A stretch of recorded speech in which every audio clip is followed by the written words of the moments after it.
এবার রাসূল আমার ডাক দিয়ে বলে, যাও যাও যাও, আমি তোমার জন্য দোয়া করে দিলাম। সেই থেকে আবু বকর চলে গেলেন, কেবলমাত্র আল্লাহু আকবার বলে হাত বেঁধেছেন, নামাজ পড়বে খানায় কাবার চত্বরে 12 রাকাত তাহাজ্জুদ, বলুন না সুবহানাল্লাহ। আবু জেহেল সহ্য করতে পারলেন না, উতবা সহ্য করতে পারলেন না, কাট্টা কাট্টা কাফের গুলো আবু বকরকে ফ্লাইং কিক করা শুরু করে দিলাম। ওই সময় আবু জেহেলের পায়ে একটা কাঠের খড়ম ছিল, মারতে মারতে মারতে আবু বকরকে একেবারে নাস্তানাবুদ করে দিল। এবার যখন আবু জেহেল আমার আবু বকরের নাকের কাছে কানটা নিয়ে যায়, দেখে নিঃশ্বাস যায় আর আসে, নিঃশ্বাস যায় আর আসে। এমন তো অবস্থায় আবু জেহেল রাগ করে, এখনো দুনিয়াতে বেঁচে আসিস, দুনিয়া থেকে তোকে বিদায় করবো, আল্লাহু আকবার। সঙ্গে সঙ্গে আবু জেহেলের পায়ে একটা খড়ম ছিল, এই খড়ম দিয়া, কাঠের খড়ম দিয়া আবু বকরের নাকের উপরে চাপা দিয়ে নাকটা বোসা করে দিয়েছে। আবু বকর অজ্ঞান হয়ে গেছে, আবু বকরের জ্ঞান নাই, আবু বকর উঠতে পারছে না, আবু বকর উঠতে পারছে না, সমস্ত শরীর রক্তে রঞ্জিত হয়ে গেছে। এমন তো অবস্থায় কাফেররা মনে করেছে আবু বকর না, আবু বকর না, আবু বকর দুনিয়া থেকে বিদায় হয়ে গেছে, চলো আজকে আমরা যাই, মুহাম্মদ লাশ নিতে আসবে, আমরা মুহাম্মদকে ধরেও দুনিয়া থেকে বিদায় করে দিব। কিন্তু হঠাৎ করে ফজরের আযান, আসসালাতু খায়রুম মিনান নাওম, যে আল্লাহর গোলাম গুলো 5 ওয়াক্ত নামাজ জামাতে পড়ে, আযান হওয়ার সঙ্গে সঙ্গে যতই অসুস্থ হোক, যত পায়ে ব্যথা হোক, যতই যে সমস্যায় জর্জরিত হোক, ওই আল্লাহর গোলাম কিন্তু নামাজের জন্য রেডি হয়ে আর আযান শোনার সঙ্গে সঙ্গে মসজিদে যায়। কথা বলেন ঠিক কিনা? আবু বকরের কানে যখন মদিনার বাতাস বেলাল আযানটা পৌঁছে দিয়েছে, আসসালাতু খায়রুম মিনান নাওম, ওঠো রে বেলাল, ওঠো, ওঠো রে আবু বকর, তুমি ওঠো, আমি আযান দিয়ে দিয়েছি, রাসূল ইমামতি করবে, তোমাকে নামাজ পড়তে হবে, জোরে কোন ঠিক কিনা? আমার ভাইরা, আমার পর্দার মায়েরা, ঘুম থেকে অজ্ঞান থেকে জাগা পেলেন, বলুন আল্লাহু আকবার। আবু বকরের দর দর করে রাখতে রক্ত পড়ে, হাদিস শরীফের মধ্যে লেখে, বুখারীর মধ্যে লেখে, আবু বকর এরকম করে নাকটা ধরে একদম রাসূলের দরবারে ডাক দেয়া বলে, ইয়া রাসূলুল্লাহ, হুজুর, ইয়া হাবিবাল্লাহ, হুজুর, আপনি কি হুজরা খানার ভিতর আছেন? ডাক দেওয়া, আবু বকর কি হয়েছে? বলে, কেবল মাত্র তাহাজ্জুদের নামাজের জন্য আমি আল্লাহু আকবার বলে তাহারিবা বুকের মধ্যে বেঁধেছি, হাতটা বুকের মধ্যে বেঁধেছি। এমন তো অবস্থায় কাট্টা কাট্টা কাফেররা মারা শুরু করেছে। ইয়া রাসূলুল্লাহ, হুজুর, চলুন চলুন, আপনাকে মারার জন্য তারা আসছে, আপনাকেও দুনিয়া থেকে বিদায় করে দিবে, এই জীবনে নামাজ পড়তে দিবে না, দিন প্রচার করতে দিবে না, কালেমা প্রচার করতে দিবে না, আযান দিতে দিবে না, ওরা ষড়যন্ত্র করছে, মেহেরবানি করে আপনি একটু ফাঁকার মধ্যে যান, আল্লাহ রাব্বুল আলামিন আমাদেরকে হেফাজত করুন, বলুন আল্লাহু আকবার। সেই নামাজ সাহাবারা জীবন দিল, কত ওলি আল্লাহ জীবন দিয়েছে, তবে তাবায়ান চলে গেছেন, কত নবী সাহাবারা চলে গেছেন, সেই নামাজ, সেই রোজা, সেই জিকির আছে, মুসলমান আযান হলে মসজিদে যায় না। আমার ভাইরা, প্রসাদ খেলি বাবারা, মৃত্যু আপনাকে ধরবে, মৃত্যু আপনাকে ধরবে। রাসূল বললেন, ওরে আবু বকর, তোমার গা থেকে রক্ত পড়েছে, আল্লাহু আকবার। আবু বকর রে, তোমার গা থেকে রক্ত পড়েছে, আল্লাহর কসম করে বলি আমি নবী, আল্লাহ রাব্বুল আলামিন এই জমিনটাকে ইসলামের জনপদ বানায়া দিবে, জোরে কোন ঠিক কিনা? ও বগুড়াবাসী, আদমদীঘিবাসী, আপনাদের বলতে চাই, অসংখ্য আলিমকে খুন করা হয়েছে, অসংখ্য আলিমকে নির্যাতন করা হয়েছে, কথা বলেন ঠিক কিনা? জামাতে ইসলাম, বিএনপিরা, কত মানুষ নির্যাতন হয়েছে মিথ্যা মামলায়, মিথ্যা কেসে, কথা বলেন ঠিক কিনা? আজকে শেখ হাসিনা কোথায়? আল্লাহ রাসূলের সে হাদিস, আল উলামা ওয়ারাসাতুল আম্বিয়া, আল্লাহু আকবার। আলিমরা হলো আমার ওয়ারিস, আলিমদের বিরুদ্ধে যাবে, ওলি আল্লাহর বিরুদ্ধে যাবে, কোরআনের বিরুদ্ধে যাবে, আল্লাহর ডাইরেক্ট অ্যাকশন। তুমি যখন পালাবে, ইঁদুরের গর্ত পাবে না। কোথায় তাকব্বরি মাতব্বরি, আমার পায়ের মধ্যে রড ঢুকে দেওয়া হয়েছিল, রড দেওয়া হয়েছিল। আপনার সাধারণ লোক, আপনারা কি আর কষ্ট করেছে? যারা দিনের দায়ী ছিল তারা 16টি বছর কি মানবতার জীবন যাপন করেছে আপনি জানেন না, আপনি জানেন না। একটি বক্তা বিবির সঙ্গে শান্তি মতো সংসার করতে পারে না। 96% মুসলমানের দেশে আইনের উপরে নির্যাতন, সাধারণ মানুষের উপর নির্যাতন, কথা বলেন ঠিক কিনা? আমরা নির্যাতন দেখতে চাই না। আমি একটা কথা বলতে চাই, ডান দেখেছি বাম দেখেছি, সামনে একটু কোরআন দিয়ে দেশ চলবে এটা দেখতে চাই। কে কে রাজি আছেন আল্লাহকে একটু দেখাও। আমার শিবিরের ছেলে পেলে কেউ নেই এখানে, তাকবীর দেওয়ার প্লেয়ার নেই। কোথায় আসলাম ওয়াজ করতে? মোমিন ভাই, কি নাম? আমিও মোমিন, আমার বন্ধুবর, আমরা এক জায়গা থেকে পড়াশোনা করেছি, অনার্স মাস্টার্স করেছি আপনাদের গ্রামের জামাই মোমেন। কি নাম? নামের সঙ্গে কাজের মিল আছেন। আমার এই জীবন দশার সঙ্গে চলেছি আপনাদের সামনে বড় করার জন্য নয়।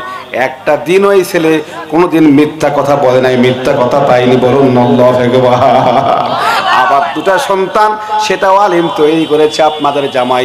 আল্লাহ সুবহানাহু ওয়া তাআলা এনাকে ইসলামের জন্য কবুল করুন, বলুন না সুবহানাল্লাহ।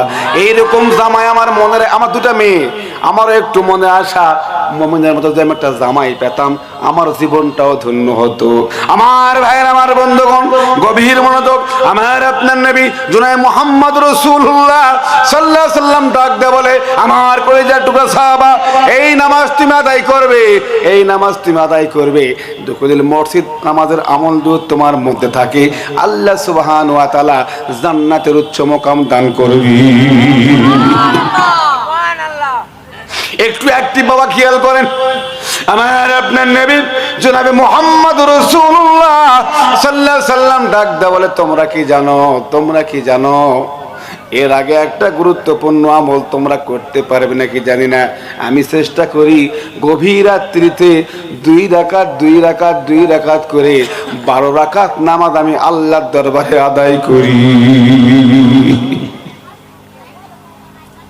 আমার আপনার নবী আল্লাহ পাক বলেন, ওমা আরসালনাকা ইল্লা রাহমাতাল লিল আলামিন। আল্লাহু আকবার।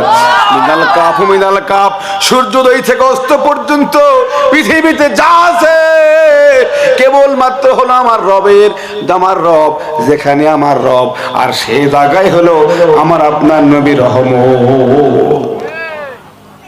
সাহাবা ডাক দেয়া বলে, ইয়া রাসূলুল্লাহ হুজুর, আমি তো দুখুল মসজিদ নামাজ পড়ব, মাস অবশ্যই নামাজ পড়ব, কিন্তু আমি আজ থেকে নিয়ত করলাম আপনি আমাকে দোয়া করে দিবেন, আজ থেকে আমি 12 রাকাত নামাজ ওই খানায় কাবার চত্বরে আমি আদায় করব। আমি আবু বকর জোরে বলি সুবহানাল্লাহ। আবু বকরকে আমার রাসূল ডাক দেও, এত সহজ ব্যাপার নাই, এত সহজ ব্যাপার নয়। ওই জায়গায় নামাজ আদায় করবে, ওই জায়গায় আবু জেহেল উতবা কাট্টা কাট্টা কাফেররা আছে। তুমি যদি একটু ওই আবু বকর তুমি নামাজ পড়তে ওই জায়গায় যাও, নামাজ আদায় করতে যাও, আমি মনে হয় আমি জানি ওই জায়গায় নামাজ যারা পড়তে যায় তারা শহীদ হয়ে ফিরে আসে, তারা গাজী হয় না, তারা এই জমিন ত্যাগ করে পরজগতে যায়। বলুন আল্লাহু আকবার। আবু বকর ডাক দিয়ে বলে, ইয়া রাসূলুল্লাহ হুজুর, ইয়া হাবিবাল্লাহ হুজুর, আমাকে তো একদিন মৃত্যুর স্বাদ বহন করতে হবে। জোরে বলুন আল্লাহু আকবার। মৃত্যু একটা ভয়াবহ বিষয়। একটা দৃষ্টান্ত দিয়ে আপনাদের কথা বলি। আমি যাবো মেহেরপুর ওয়াজ করতে, মেহেরপুর যাবো এই জামারিক, আমি একটা লঞ্চে উঠলাম, একটা গাড়িতে উঠলাম, গাড়িটা আমার লঞ্চের উপরে চলে গেল। আমার একটু ঘুম পাচ্ছে, প্রত্যেক দিনের জাগা শরীর, জার্নি বড় কষ্ট হোক, আমি গাড়ির মধ্যে ঘুম পাড়ি, আমার ড্রাইভার গাড়ির মধ্যে আছে, লঞ্চের উপর কেবল গাড়িটা আমার উঠছে, কেমন যেন ছোট্ট বাচ্চা একটা কান্নার আওয়াজ কানের মধ্যে আসে, কান্নার আওয়াজ কানের মধ্যে আসে। আমার ঘুম পায়, আবার ঘুম ভাঙে, কি ব্যাপার, কান্নার আওয়াজ কেন? লঞ্চটা দীর্ঘক্ষণ সময় ধরে আছে, কুয়াশার কারণে পার করতে পারছে না। আমি ড্রাইভারকে জিজ্ঞেস করলাম দেরি হয় কেন? বলে হুজুর বিভিন্ন সমস্যায় জর্জরিত হয়ে গেছে, সামনে কুয়াশা, আবার চর্চে গেছে, জাহাজগুলো সামনের দিকে যেতে পারছে না। আমি বললাম কেন কান্নার আওয়াজ? বলে হুজুর অ্যাম্বুলেন্সের মধ্যে একটা মার লাশ, মনে হয় মাটা দুনিয়া থেকে বিদায় হয়ে গেছে। এবার কিছুক্ষণ পরে তাহলে বাবা মা কোথায়, দুধু খাবো, মা কোথায়, দুধু খাবো, বাবা মা কোথায়, দুধু খাবো। আমি গাড়ির থেকে নেমে যেয়ে বললাম, ভাই কি হয়েছে? ছোট্ট বাচ্চারা দুধু খাওয়ার জন্য বাবার গন্ডি ধরে টানে, কাপড় ধরে টানে। ডাক দিয়ে বলে, ভাই আমার স্ত্রী আজকে দুনিয়া থেকে বিদায় হয়ে গেছে। আমার মাত্র 4 বছরের বাচ্চা দুধ খেয়ে থাকে, দুধ ছাড়া কিছু খায় না। আজকে যে এই যে 3-4 ঘন্টা হয়ে গেল আমার বিবি দুনিয়া থেকে বিদায় হয়ে গেছে, সন্তানটা দুধ খাওয়ার জন্য পাগল হয়ে আছে, দুধ খেতে পারছে না। এই যে হুজুর কলা রুটি পানি দেয় খায় না, মৃত্যু যে কি যন্ত্রণা। আপনার বাবা আপনার মা খবরে আছে, কথা বলেন ঠিক কিনা? আব্বা আম্মা করে স্মরণ করে সাহাবার কোন ডায়লগ শুনে দেখেন আপনার চোখের পানি পড়ে কিনা। মুমিন ভাই কি নাম? আমিও মুমিন, আমার বন্ধুবর আমরা এক জায়গা থেকে পড়াশোনা করেছি, অনার্স মাস্টার্স করেছি আপনাদের গ্রামের জামাই। মুমিন কি নাম? নামের সঙ্গে কাজের মিল আছেন। আমার এই জীবন দশার সঙ্গে চলেছি আপনাদের সামনে বড় করার জন্য নয়। একটা দিন ওই ছেলে কোনোদিন মিথ্যা কথা বলে নাই, মিথ্যা কথা পাইনি, বলুন আল্লাহু আকবার। আবার 2টা সন্তান, সেটাও আলিম তৈরি করেছে আপনাদের জামাই। আল্লাহ সুবহানাহু ওয়া তাআলা এনাকে ইসলামের জন্য কবুল করুন, বলুন না সুবহানাল্লাহ। এইরকম জামাই আমার মনে, আমার 2টা মেয়ে, আমারও একটু মনে আশা মুমিনের মতো যে একটা জামাই পেতাম আমার জীবনটাও ধন্য হতো। আমার ভাইয়ের, আমার বন্ধুগণ গভীর মনোযোগ। আমার আপনার নবী জনাবে মুহাম্মদ রাসূলুল্লাহ সাল্লাল্লাহু আলাইহি সাল্লাম ডাক দিয়ে বলে, আমার কলিজার টুকরা সাহাবা, এই নামাজ তুমি আদায় করবে, এই নামাজ তুমি আদায় করবে। দুকুল মসজিদ নামাজের আমল যদি তোমার মধ্যে থাকে, আল্লাহ সুবহানাহু ওয়া তাআলা জান্নাতের উচ্চ মাকাম দান করবে। একটু অ্যাক্টিভ বাবা, খেয়াল করেন। আমার আপনার নবী জনাবে মুহাম্মদ রাসূলুল্লাহ সাল্লাল্লাহু আলাইহি সাল্লাম ডাক দেয়া বলে, তোমরা কি জানো, তোমরা কি জানো এর আগে একটা গুরুত্বপূর্ণ আমল তোমরা করতে পারবে নাকি জানি না। আমি চেষ্টা করি গভীর রাত্রিতে 2 রাকাত 2 রাকাত 2 রাকাত করে 12 রাকাত নামাজ আমি আল্লাহর দরবারে আদায় করি। আমার আপনার নবী আল্লাহ পাক বলেন, ওমা আরসালনাকা ইল্লা রাহমাতাল লিল আলামিন। আল্লাহু আকবার। মিনাল কাফ সূর্যোদয় থেকে অস্ত পর্যন্ত পৃথিবীতে যা আছে কেবল মাত্র হলো আমার রবের, আমার রব, যেখানে আমার রব, আর সেই জায়গায় হলো আমার আপনার নবীর রহমত। সাহাবা ডাক দেয়া বলে, ইয়া রাসূলুল্লাহ হুজুর, আমি তো দুকুল মসজিদ নামাজ পড়ব, মাস অবশ্যই নামাজ পড়ব, কিন্তু আমি আজ থেকে নিয়ত করলাম আপনি আমাকে দোয়া করে দিবেন, আজ থেকে আমি 12 রাকাত নামাজ ওই খানায় কাবার চত্বরে আমি আদায় করব। আমি আবু বকর জোরে বলি সুবহানাল্লাহ। আবু বকরকে আমার রাসূল ডাক দেও, এত সহজ ব্যাপার নাই, এত সহজ ব্যাপার নয়। ওই জায়গায় নামাজ আদায় করবে, ওই জায়গায় আবু জেহেল, উতবা, কাট্টা কাট্টা কাফেররা আছে।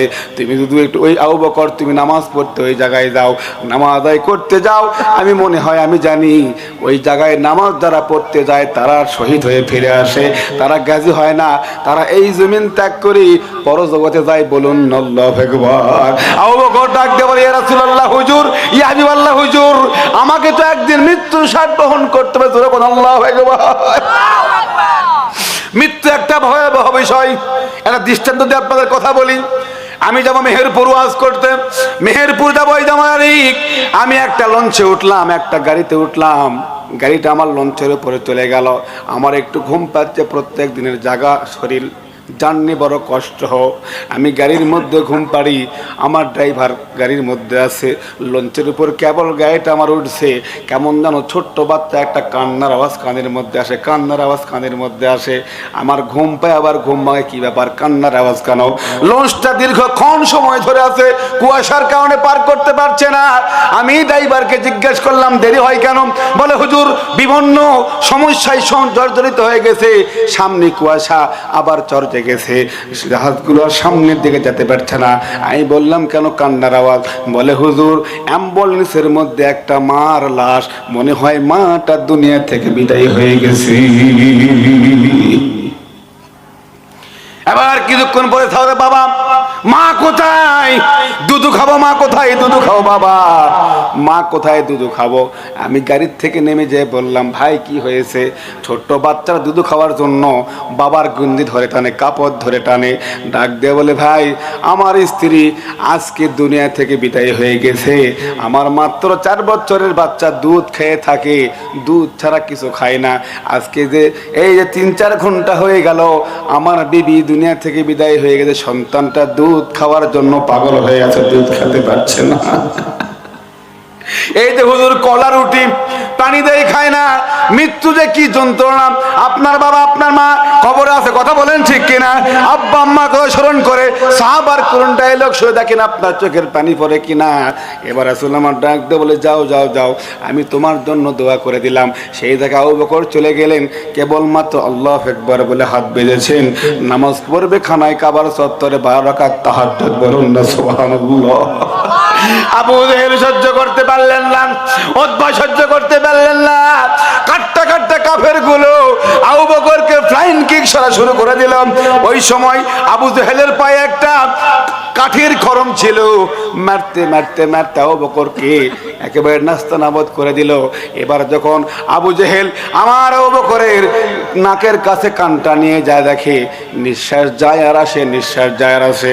এমন তো অবস্থায় আবু জেহেল রাগ করে, এখনো দুনিয়াতে বেঁচে আছিস, দুনিয়া থেকে তোকে বিদায় করবো, আল্লাহু আকবার।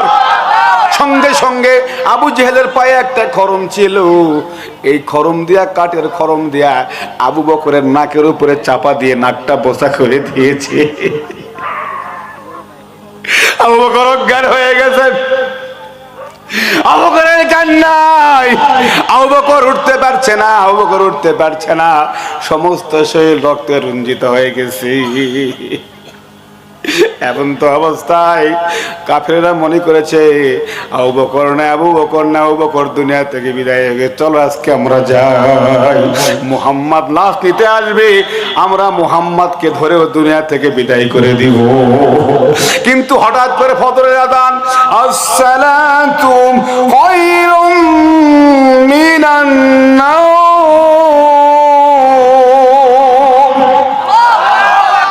যে আল্লাহর গোলাম গুলো 5 ওয়াক্ত নামাজ জামাতে পড়ে, আযান হওয়ার সঙ্গে সঙ্গে যতই অসুস্থ হোক, যত পায়ে ব্যথা হোক, যতই যে সমস্যায় জর্জরিত হোক, ওই আল্লাহর গোলাম কিন্তু নামাজের জন্য রেডি হয়ে আর আযান শোনার সঙ্গে সঙ্গে মসজিদে যায়। কথা বলেন ঠিক কিনা? আবু বকরের কানে যখন মদিনার বাতাস বেলাল আযানটা পৌঁছে দিয়েছে, আসসালাতু খায়রুম মিনান নাওম, ওঠো রে বেলাল, ওঠো ওঠো রে আবু বকর তুমি ওঠো, আমি আযান দিয়ে দিয়েছি, রাসূল ইমামতি করবে, তোমাকে নামাজ পড়তে হবে, জোরে কোন ঠিক কিনা? আমার ভাইরা, আমার পর্দালের মায়েরা, ঘুম থেকে অজ্ঞান থেকে জাগা পেলেন, বলুন আল্লাহু আকবার। আবু বকরের দরদর করে রাখতে রক্ত পড়ে, হাদিস শরীফের মধ্যে লেখে, বুখারীর মধ্যে লেখে, আবু বকর এরকম করে নাকটা ধরে একদম রাসূলের দরবারে ডাক দেয়া বলে, ইয়া রাসূলুল্লাহ হুজুর, ইয়া হাবিবাল্লাহ হুজুর, আপনি কি হুজরা খানার ভিতর আছেন? ডাক দেওয়া আবু বকর কি হয়েছে? বলে কেবল মাত্র তাহাজ্জুদের নামাজের জন্য আমি আল্লাহু আকবার বলে তাহারিবা বুকের মধ্যে বেঁধেছি, হাতটা বুকের মধ্যে বেঁধেছি। এমন তো অবস্থায় কাট্টা কাট্টা কাফেররা মারা শুরু করেছে। ইয়া রাসূলুল্লাহ হুজুর, চলুন চলুন, আপনাকে মারার জন্য তারা আসছে, আপনাকেও দুনিয়া থেকে বিদায় করে দিবে, এই জীবনে নামাজ পড়তে দিবে না, দিন প্রচার করতে দিবে না, কালেমা প্রচার করতে দিবে না, আযান দিতে দিবে না, ওরা ষড়যন্ত্র করছে। মেহেরবানি করে আপনি একটু ফাঁকার মধ্যে যান, আল্লাহ রাব্বুল আলামিন আমাদেরকে হেফাজত করুন, বলুন আল্লাহু আকবার। সেই নামাজ সাহাবারা জীবন দিল, কত ওলি আল্লাহ জীবন দিয়েছে, তবে তাবায়ান চলে গেছেন, কত নবী সাহাবারা চলে গেছেন। সেই নামাজ, সেই রোজা, সেই জিকির আছে, মুসলমান আযান হলে মসজিদে যায় না। আমার ভাইরা প্রসাদ খেলি বাবারাম, মৃত্যু আপনাকে ধরবে, মৃত্যু আপনাকে ধরবে। রাসূল বললেন, ওরে আবু বকর, তোমার গা থেকে রক্ত পড়েছে, আল্লাহু আকবার। আবু বকর রে, তোমার গা থেকে রক্ত পড়েছে। আল্লাহর কসম করে বলি আমি নবী, আল্লাহ রাব্বুল আলামিন এই জমিনটাকে ইসলামের জনপদ বানায়া দিল। তোরা কোন ঠিক কিনা? ও বগুড়াবাসী, আদমদীঘিবাসী, আপনাদের বলতে চাই, অসংখ্য আলিমকে খুন করা হয়েছে, অসংখ্য আলিমকে নির্যাতন করা হয়েছে। কথা বলেন ঠিক কিনা? জামাতে ইসলাম, বিএনপিরা কত মানুষ নির্যাতন হয়েছে মিথ্যা মামলায়, মিথ্যা কেসে। কথা বলেন ঠিক কিনা? আজকে শেখ হাসিনা কোথায়? আল্লাহ রাসূলের সে হাদিস, আল উলামা ওয়ারাসাতুল আম্বিয়া, আল্লাহু আকবার। আলিমরা হলো আমার ওয়ারিস। আলিমদের বিরুদ্ধে যাবে, ওলি আল্লাহর বিরুদ্ধে যাবে, কোরআনের বিরুদ্ধে যাবে, আল্লাহর ডাইরেক্ট অ্যাকশন। তুমি যখন পালাবে ইঁদুরের গর্ত পাবে না। আজকে কোথায় তাকব্বরি মাতব্বরি? আমার পায়ের মধ্যে রড ঢুকে দেওয়া হয়েছিল, রড দেওয়া হয়েছিল। আপনার সাধারণ লোক, আপনারা কি আর কষ্ট করেছে? যারা দিনের দায়ী ছিল তারা 16টি বছর কি মানবতার জীবন যাপন করেছে আপনি জানেন না? আপনি জানেন না? একটি বক্তা বিবির সঙ্গে শান্তি মতো সংসার করতে পারে না। 96% মুসলমানের দেশে আইনের উপরে নির্যাতন, সাধারণ মানুষের উপর নির্যাতন। কথা বলেন ঠিক কিনা? আমরা নির্যাতন দেখতে চাই না। আমি একটা কথা বলতে চাই, ডান দেখেছি, বাম দেখেছি, সামনে একটু কোরআন দিয়ে দেশ চলবে, এটা দেখতে চাই। কে কে রাজি আছেন আল্লাহকে একটু দেখাও। আমার শিবিরের ছেলে পেলে কেউ নেই এখানে, তাকবীর দেওয়ার প্লেয়ার নেই। কোথায় আসলাম রে ওয়াজ করতে?